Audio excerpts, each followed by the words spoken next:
السلام علیکم ورحمۃ اللہ وبرکاتہ۔ الحمد للہ رب العالمین والصلاة والسلام علی سید الانبیاء والمرسلین، اما بعد۔ محترم حاضرین و ناظرین و سامعین کرام، باب العلم انواریہ ایجوکیشنل سوسائٹی اور اس کے تحت چلنے والا ادارہ جامعہ انواریہ حیدرآباد دکن کے زیر اہتمام قرآن کریم کی مختلف تفاسیر بشمول سیاہ ستہ، حدیث اور فقہ کی 100 سے زائد کتابوں کی ویڈیو ریکارڈنگز کا سلسلہ شروع ہو چکا ہے، اور اسی کی ایک سنہری کڑی نسائی شریف ہے جس کا کتاب الطہارت مکمل ہو چکا ہے اور کتاب الصلاۃ شروع ہونے جا رہا ہے۔ اور یہ دروس برائے ایصال ثواب سیدہ رفیع النساء فاطمہ اور سید محمد انوار الرحمن حسینی چشتی، اسی طرح حضرت مولانا غوث محی الدین صدیقی رحمۃ اللہ علیہ، فرزند بحر العلوم علامہ مولانا محمد عبد القدیر صدیقی حضرت رحمۃ اللہ علیہ ہے۔ آج ہم آپ کے سامنے پہلا جو باب پیش کریں گے وہ ہے فرض الصلاۃ، نماز کی فرضیت۔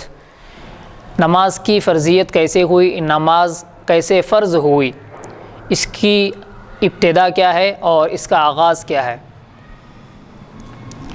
تو اس کے سلسلے میں سب سے پہلے، چونکہ نماز معراج کے موقع پر فرض ہوئی تھی، اس لیے معراج کی حدیث بالتفصیل اور بہت ہی زیادہ طوالت کے ساتھ ذکر کی گئی ہے، جو ہم آپ کے سامنے بیان کریں گے، اور پہلے مکمل حدیث آپ کے سامنے پیش کریں گے عربی الفاظ میں، پھر اس کے بعد اس کا وضاحت کے ساتھ ترجمہ کریں گے اور مختصر سی تشریح بھی اس کی ہم آپ کے سامنے پیش کریں گے۔ باب نمبر 276، فرض الصلاۃ، یہ کتاب الصلاۃ کا پہلا باب ہے اور کتاب کے حساب سے 276واں باب ہے۔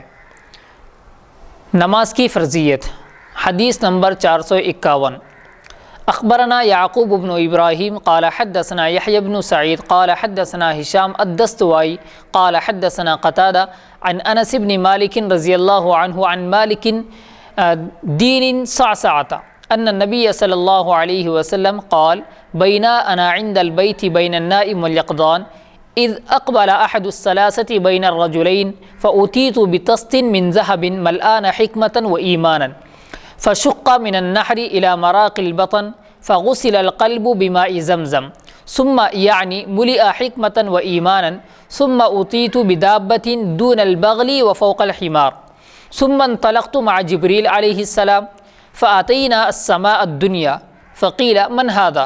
قال جبريل. قيل من معك؟ قال محمد. قيل وقد أرسل إليه مرحبا به ونعم المجيء جاء. فأتيت على آدم عليه السلام فسلمت عليه قال مرحبا بك من ابن ونبي. ثم أتينا إلى السماء الثانية قيل من هذا؟ قال جبريل. قيل ومن معك؟ قال محمد. مثل ذلك. فأتيت على يحيى وعيسى فسلمت عليهما فقال مرحبا بك من أخ ونبي. ثم أتينا إلى السماء الثالثة قيل من هذا؟ قال جبريل. قيل ومن معك؟ قال محمد صلى الله عليه وسلم. فمثل ذلك فأتيت على يوسف عليه السلام فسلمت عليه قال مرحبا بك من أخ ونبي. ثم أتينا إلى السماء الرابعة فمثل ذلك فأتيت على إدريس عليه السلام فسلمت عليه قال مرحبا بك من أخ ونبي. ثم أتينا إلى السماء الخامسة فمثل ذلك فأتيت على هارون عليه السلام فسلمت عليه قال مرحبا بك من أخ ونبي. ثم أتينا السماء السادسة فمثل ذلك ثم أتيت على موسى عليه السلام فسلمت عليه قال مرحبا بك من أخ ونبي. فلما جاوزته بكى. قيل ما يبكيك؟ قال يا ربي هذا الغلام الذي بعثته بعدي يدخل من أمته الجنة أكثر وأفضل مما يدخل من أمتي. ثم أتينا السماء السابعة فمثل ذلك فأتيت على إبراهيم عليه السلام فسلمت عليه قال مرحبا بك من ابن ونبي. ثم رفع إلى البيت المعمور فسألت جبريل فقال هذا البيت المعمور يصلي فيه كل يوم 70,000 ملك فإذا خرجوا منه لم يعودوا فيه آخر ما عليهم ثم رفعت إلى السدرة المنتهى فإذا نبقها مثل ملال هجر وإذا ورقها مثل آذان الفيلة وإذا في أصلها 4 أنهار نهران باطنان ونهران ظاهران فسألت جبريل أما الباطنان ففي الجنة وأما الظاهران فالفرات والنيل ثم فرضت علي 50 صلاة فأتيت على موسى عليه السلام فقال ما صنعت؟ قلت فرضت علي 50 صلاة قال إني أعلم بالناس منك إني عالجت بني إسرائيل أشد المعالجة وإن أمتك لن يطيقوا ذلك فارجع إلى ربك فاسأله أن يخفف عنك فرجعت إلى ربي فسألته أن يخفف عني فجعلها 40 ثم رجعت إلى موسى عليه السلام فقال ما صنعت؟ قلت جعلها 40 قال مثلي مقالة الأولى فرجعت إلى ربي عز وجل فجعلها 30 فأتيت إلى موسى عليه السلام فأخبرته فقال لي مثل مقالة الأولى فرجعت إلى ربي فجعلها 20 ثم 10 ثم 5 فأتيت على موسى عليه السلام فقال لي مثل مقالته الأولى فقلت إني أستحيي من ربي عز وجل أن أرجع إليه فنودي أن قد أمضيت فریضتی وخففت عن عبادی وأجزی بالحسنة 10 أمثالها۔ یہ مکمل حدیث جو حضور صلی اللہ علیہ وسلم کے معراج کا واقعہ ہے اور ابتدا سے انتہا تک کہ پہلے حضور اکرم صلی اللہ علیہ وسلم کے ساتھ کیا معاملہ پیش آیا، آپ کیا کر رہے تھے، اور پھر اس کے بعد پہلے آسمان پر دوسرے آسمان اسی طرح عرش معلی تک آپ پہنچے، آپ کے ساتھ کچھ باتیں وغیرہ ہوئی، تو وہی اس حدیث کے اندر پیش کیا جا رہا ہے۔ حضرت انس بن مالک رضی اللہ عنہ سے روایت ہے، انہوں نے حضرت مالک بن صعصع رضی اللہ عنہ سے سنا کہ حضور صلی اللہ علیہ وسلم نے فرمایا، میں خانہ کعبہ کے پاس تھا سونے اور جاگنے کے بیچ میں، یعنی ادھوری نیند میں، نہ مکمل طور پر نیند لگی ہوئی تھی، نہ مکمل طور پر آپ صلی اللہ علیہ وسلم جگ رہے تھے، بلکہ ادھوری نیند میں آپ تھے۔ اتنے میں ایک شخص 2 شخصوں کے بیچ میں آیا، یعنی فرشتہ، اور ایک تشت سونے کا لایا گیا جو بھرا ہوا تھا حکمت اور ایمان سے، یعنی ایک تشت لایا گیا، ایک برتن، تو اس میں ایمان اور حکمت بھری ہوئی تھی۔ تو چاک کیا گیا میرا سینہ، یعنی آپ صلی اللہ علیہ وسلم کے سینے اطہر کو، آپ کے سینے مبارک کو چیرا گیا، چاک کیا گیا یعنی چیرا گیا چھری سے، کہاں تک؟ پیٹ تک، اور دھویا گیا دل زمزم کے پانی سے، پھر بھر دیا گیا حکمت اور ایمان سے۔ یہ آپ صلی اللہ علیہ وسلم اپنا واقعہ سنا رہے ہیں صحابہ کے درمیان وغیرہ۔ بعد اس کے میرے سامنے ایک جانور آیا جو خچر سے چھوٹا اور گدھے سے بڑا تھا۔ خچر جو چتکبرا ہوتا ہے، جس پر کالی اور سفید دھاریں ہوتی ہیں، لائنیں ہوتی ہیں، اس طرح کی جو لکیریں ہوتی ہیں، جس کو انگریزی میں انگلش میں زیبرا بھی کہا جاتا ہے، تو اس سے کیا تھا وہ جانور؟ چھوٹا تھا اور گدھے سے بڑا تھا۔ اور میں جبریل علیہ السلام، آپ صلی اللہ علیہ وسلم فرما رہے ہیں کہ اور میں جبریل علیہ السلام کے ساتھ چلا اور پہلے آسمان پر جو دنیا سے دکھلائی دیتا ہے پہنچا، یعنی اب ہمیں جو آسمان نظر آ رہا ہے اس آسمان پر، یعنی آسمانی دنیا پر، جس کو السماء الدنیا کے لفظ سے استعمال کیا گیا ہے، تو پہلے آسمان پر جو دنیا سے دکھلائی دیتا ہے وہاں پہنچا۔ وہاں کے دربانوں نے کہا کون ہے، یعنی وہاں پر آسمان کے جو دروازے ہیں اور ان دروازوں پر جو فرشتے دربانی کر رہے ہیں، نگرانی کر رہے ہیں، انہوں نے پوچھا کہ کون ہے؟ جبریل علیہ السلام نے کہا کہ میں ہوں، یعنی میں جبریل ہوں۔ تو انہوں نے سوال کیا تمہارے ساتھ کون ہے؟ جبرائیل علیہ السلام نے کہا محمد صلی اللہ علیہ وسلم۔ انہوں نے کہا کیا بلائے گئے ہیں؟ مرحبا، یہ عرب کا مقولہ ہے، جب کوئی مہمان آتا ہے تو کہتے ہیں مرحبا، اہلاً سہلاً، یعنی آپ کا آنا مبارک ہو، خوش آمدید، آپ بہت اچھی طرح آئے، یہ سارے الفاظ کہتے ہیں۔ جیسے انگلش میں بھی ویلکم وغیرہ کہا جاتا ہے، تو عربی میں مرحبا یا اہلاً سہلاً کہا جاتا ہے۔ اچھی آمد ہوئی، یعنی آپ اچھے طریقے سے آئے، آپ کا آنا مبارک ہو۔ پھر میں آدم علیہ السلام کے پاس آیا اور ان کو سلام کیا، یعنی پہلے آسمان کا ذکر ہے کہ میں آدم علیہ السلام کے پاس آیا اور ان کو سلام کیا۔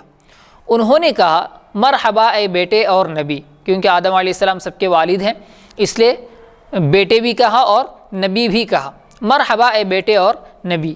پھر ہم دوسرے آسمان پر گئے، وہاں بھی پوچھا گیا کون ہے؟ کہا جبریل نے کہ میں جبرائیل ہوں۔ تو پھر پوچھا گیا تمہارے ساتھ کون ہے؟ تو جبریل نے کہا محمد ہے صلی اللہ علیہ وسلم۔ پھر ایسا ہی کہا، یعنی پوچھا کہ وہ بلائے گئے ہیں؟ جبرائیل علیہ السلام نے کہا ہاں بلائے گئے ہیں۔ پھر انہیں مرحبا کہا، یعنی خوش آمدید کہا۔ پھر میں یحییٰ اور عیسیٰ علیہم السلام کے پاس آیا اور ان کو سلام کیا۔ انہوں نے کہا مرحبا اے بھائی اور نبی، کیونکہ یہ چھوٹے ہیں اس لیے اس حساب سے، یعنی حضرت آدم علیہ السلام سب کے والد ہیں اس لیے بیٹے کا لفظ استعمال کیا حضرت آدم علیہ السلام نے، لیکن یہاں پر حضرت یحییٰ اور حضرت عیسیٰ یہ حضور صلی اللہ علیہ وسلم کے زمانے کے قریب قریب کے ہیں، اس لیے انہوں نے بھائی کا لفظ استعمال کیا اور ان کو میں نے سلام کیا۔ انہوں نے کہا مرحبا اے بھائی اور نبی۔ پھر ہم تیسرے آسمان پر گئے، وہاں بھی پوچھا کون ہے؟ کہا جبرائیل نے کہا کہ میں جبرائیل ہوں۔ پھر پوچھا گیا تمہارے ساتھ کون ہے؟ تو انہوں نے کہا کہ محمد ہے صلی اللہ علیہ وسلم۔ پھر ایسا ہی کہا۔ پھر میں یوسف علیہ السلام کے پاس گیا اور ان کو سلام کیا۔ انہوں نے کہا مرحبا اے بھائی اور نبی، یعنی خوش آمدید۔ پھر ہم چوتھے آسمان پر گئے، وہاں بھی ایسا ہی ہوا، یعنی پوچھنے لگے کون ہے؟ جبرائیل نے کہا کہ میں جبرائیل ہوں اور میرے ساتھ محمد صلی اللہ علیہ وسلم ہے۔ تو بھائی مرحبا اے بھائی اور نبی۔ پھر ہم چوتھے آسمان پر گئے تو وہاں بھی ایسا ہی ہوا۔ پھر میں ادریس علیہ السلام کے پاس گیا اور ان کو سلام کیا۔ انہوں نے کہا مرحبا اے بھائی اور نبی۔ پھر ہم پانچویں آسمان پر گئے، وہاں بھی ایسا ہی ہوا اور میں ہارون علیہ السلام کے پاس گیا، ان کو سلام کیا۔ انہوں نے کہا مرحبا اے بھائی اور نبی۔ پھر ہم چھٹے آسمان پر گئے، وہاں بھی ایسا ہی ہوا، میں موسیٰ علیہ السلام کے پاس گیا اور ان کو سلام کیا۔ ایسا ہی ہوا، ایسا ہی ہوا، یہ ترجمہ ہے مثل ذالک کا، جو حدیث میں الفاظ آئے ہیں مثل ذالک، آپ صلی اللہ علیہ وسلم نے فرمایا ایسا ہی ہوا، یعنی درباروں نے پوچھا کون ہے؟ جبرائیل نے کہا کہ میں جبرائیل ہوں۔ پھر پوچھا گیا کہ تمہارے ساتھ کون ہے؟ تو جواب دیا گیا کہ میرے ساتھ محمد صلی اللہ علیہ وسلم ہے۔ پھر پوچھا گیا کہ کیا بلایا گیا ہے اللہ رب العزت کی جانب سے؟ تو کہا گیا کہ ہاں اللہ رب العزت کی جانب سے بلایا گیا ہے۔ تو یہ تین سوالوں کے جوابات ہوتے رہے ہر آسمان پر، اس لیے ایسا ہی ہوا، ایسا ہی ہوا کہا جا رہا ہے۔ پھر ہم چھٹے آسمان پر گئے اور وہاں بھی ایسا ہی ہوا، میں موسیٰ علیہ السلام کے پاس گیا اور ان کو سلام کیا۔ انہوں نے کہا مرحبا اے بھائی اور نبی۔ جب میں آگے چلا تو وہ رونے لگے۔ کون؟ موسیٰ علیہ السلام رونے لگے۔ ان سے پوچھا گیا کیوں روتے ہو؟ تو حضرت موسیٰ علیہ السلام نے کہا پروردگار یہ لڑکا، یعنی حضرت موسیٰ علیہ السلام حضور اکرم صلی اللہ علیہ وسلم کے متعلق فرما رہے ہیں کہ یہ لڑکا، کیونکہ حضرت موسیٰ علیہ السلام بہت پہلے کے ہیں، حضرت عیسیٰ علیہ السلام سے بھی پہلے کے ہیں، یعنی حضرت ہارون علیہ السلام کے زمانے کے ہیں۔ تو ایک حساب سے چونکہ حضور اکرم صلی اللہ علیہ وسلم عمر کے اعتبار سے، عمر کے لحاظ سے چھوٹے ہیں، درجے کے حساب سے نہیں، صرف عمر کے لحاظ سے چھوٹے ہیں، بہت بعد میں آنے والے ہیں، اس لیے ورنہ تو نبوت تو آپ صلی اللہ علیہ وسلم کی، جیسا کہ حدیث میں آتا ہے کنت نبیا وآدم بین الماء والطین، میں تو اس وقت بھی نبی تھا جبکہ حضرت آدم علیہ السلام پانی اور گارے کے درمیان، پانی اور مٹی کے درمیان تھے، یعنی ابھی آپ کا پتلا ہی نہیں بنا تھا جب بھی میں نبی تھا۔ تو عمر کے حساب سے آپ صلی اللہ علیہ وسلم چھوٹے ہیں۔ تو حضرت موسیٰ علیہ السلام نے کہا ظاہری اعتبار سے، عمر کے ظاہری حساب سے، آپ کے دنیا میں آنے کے حساب سے، تو پروردگار یہ لڑکا جس کو تو نے میرے بعد دنیا میں بھیجا، اس کی امت میں سے میری امت سے زیادہ اور بہتر لوگ جنت میں جائیں گے۔ موسیٰ علیہ السلام فرما رہے ہیں کہ امت محمدیہ صلی اللہ علیہ وسلم کے زیادہ لوگ جنت میں جائیں گے اور زیادہ افضل لوگ یعنی اچھے لوگ جنت میں جائیں گے بمقابلہ بنی اسرائیل کے، یعنی بنی اسرائیل کے لوگ کم جنت میں جائیں گے اور یعنی زیادہ اچھے بھی وہ لوگ نہیں ہوں گے۔ تو اس حساب سے حضرت موسیٰ نے کہا، یہاں تک کہ ہم 7ویں آسمان پر پہنچے، وہاں بھی ایسا ہی سوال و جواب ہوا۔ پھر میں حضرت ابراہیم علیہ السلام کے پاس گیا اور ان کو سلام کیا، انہوں نے کہا مرحبا اے میرے بیٹے اور نبی۔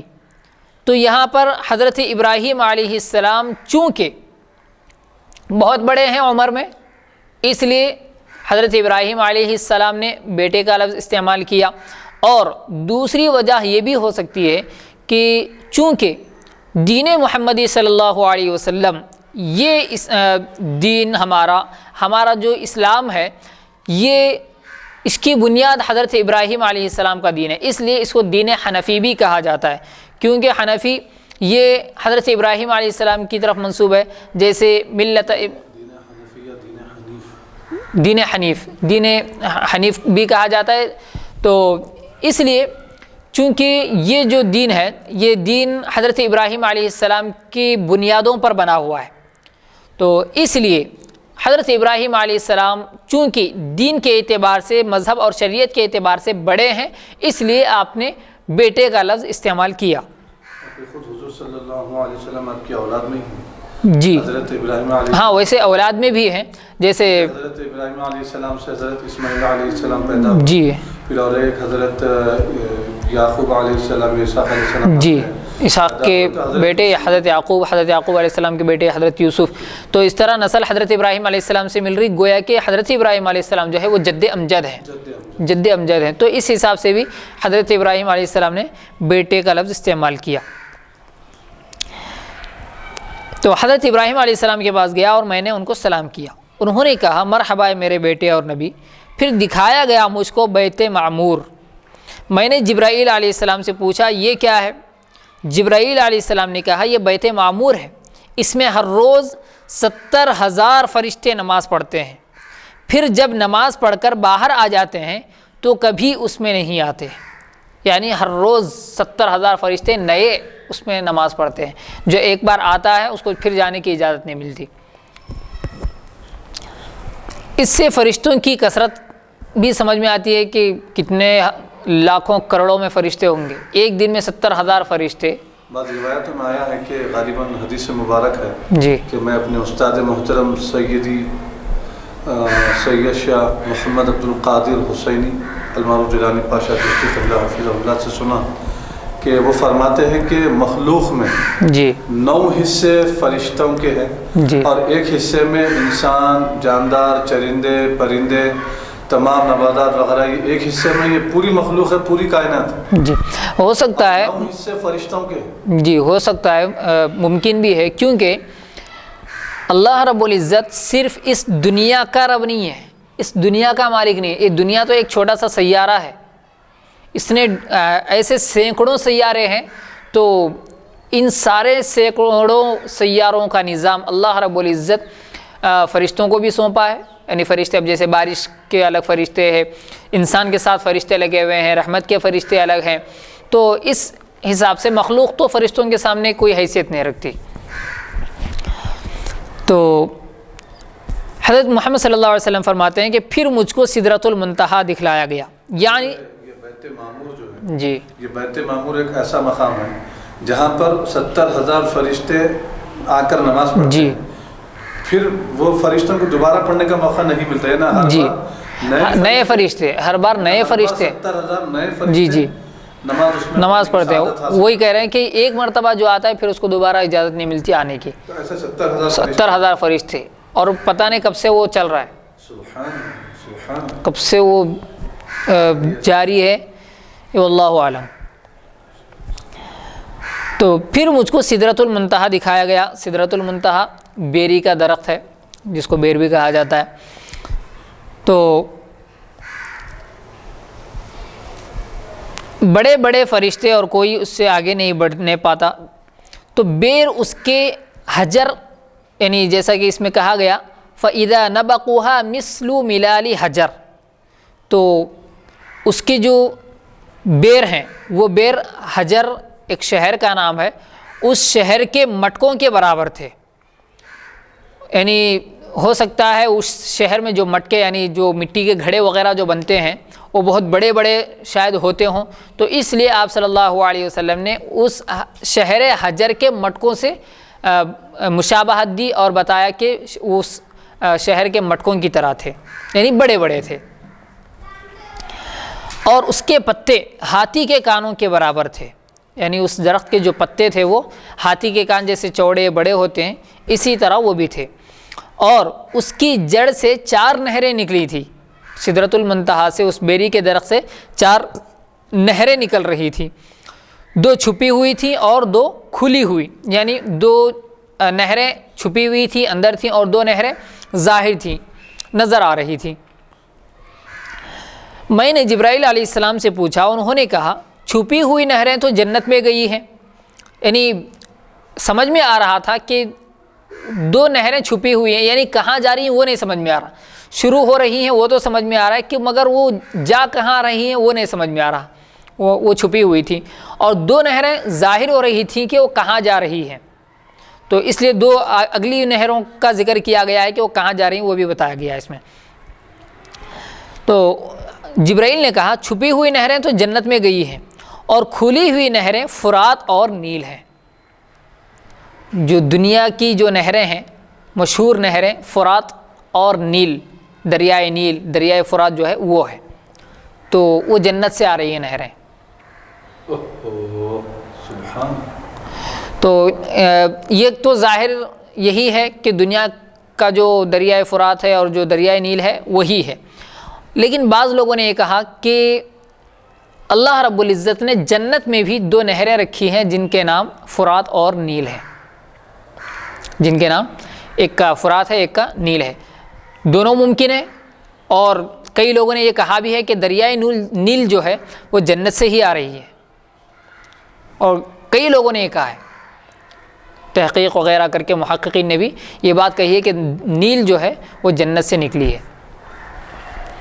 تو ہو سکتا ہے جنت سے دریائے فرات، اور چونکہ حدیث میں صراحت کے ساتھ یہ الفاظ آ رہے ہیں، یہ بھی ممکن ہو کہ جنت کی نہریں الگ ہوں اور یہ بھی ممکن ہے کہ وہ دنیا ہی کی ہوں.